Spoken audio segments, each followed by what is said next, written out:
So you're tired. You are tired of walking on eggshells. You're tired of the anger. You're tired of the gaslighting. You're tired of the blame. You're tired of the shame. You're tired of these chronic defenses that you never know when it's going to pop up. You keep thinking in your own mind. You don't really say this out loud, although maybe sometimes you might, but you say, if he would just change, like fill in this blank, if he would just see me for who I really am, then I could finally breathe again. But you're suffocating in the same cycle over and over and over. You want out of the tension, but not out of the marriage. Because when it's good, it's good. But when it's bad, oh, ladies, it's really bad. You fought too hard for this family, and yet you feel completely unseen. Here's the truth that feels unfair, but will set you free. Are you ready? Your husband isn't the problem. Your pattern is. And it takes two to tango. Okay? You see, this little girl inside you, the one who is codependent and learned to keep the peace and to fix and make everything okay. She's running the show in your life. She's running it. She's running the background, trying to get these needs met that she never got met before.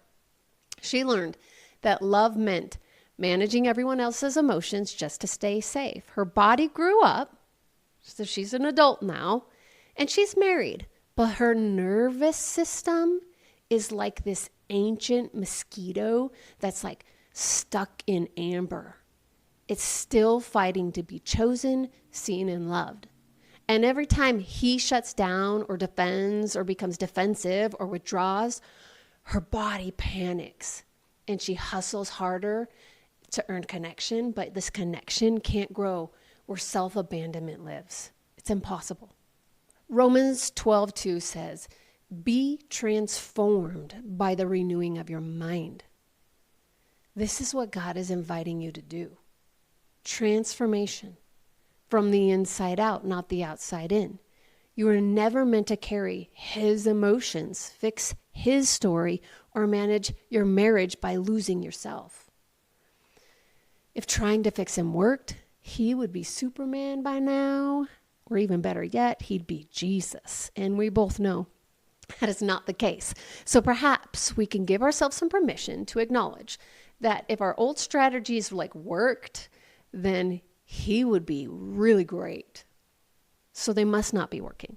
So what do we do now when we know that the old way of trying to fix him isn't working and changing our pattern isn't working? And we got to try something new. Well, there's 3 simple steps to this transformation process. The first step is we have to gain awareness. I can't change anything if I'm not aware of it. When that chest tightens tightly and you want to fix, pause. That's your body remembering. Notice the story underneath it. What's the narrative you're telling yourself? If I don't keep it together, I will lose love, whatever it is. Breathe. Place your hand again on your heart and whisper, I'm safe, I'm seen, and I'm loved. Awareness is that first step. Second step is we've got to remember. We've got to remember who we are. We got to remember whose we are. We realign our identity with who God says you are, not your story, not the lies the enemy has taught you your whole life.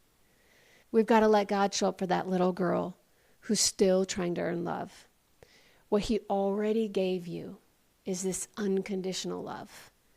We got to learn how to receive it instead of trying to earn it. And we must receive this truth in the stillness. Maybe do a visualization experience, something where you can see in your mind's eye the Lord giving you love, the experience of connection. He's with you, he's in it. And we want to be able to receive the truth in a stillness fashion, not a hustle fashion. We're going to visualize the experience of receiving from your Father, a good, good Father. And lastly, we get to live it out. We create one action step each day to align with your true identity. So many Christian women have a great head knowledge of the Word of God, but we have not put our faith into action. Action is what causes the transformation piece into aligning with our true identity. This action step, it breaks the pattern. Again, if I don't change anything, nothing changes. And if you use to calm his anger and take responsibility for it, now when your nervous system is triggered, we pause. We look inside at my emotion and the little girl inside and what she needs. Because healing doesn't start when your husband changes. It starts again when you stop abandoning yourself and finally letting God love you back to life.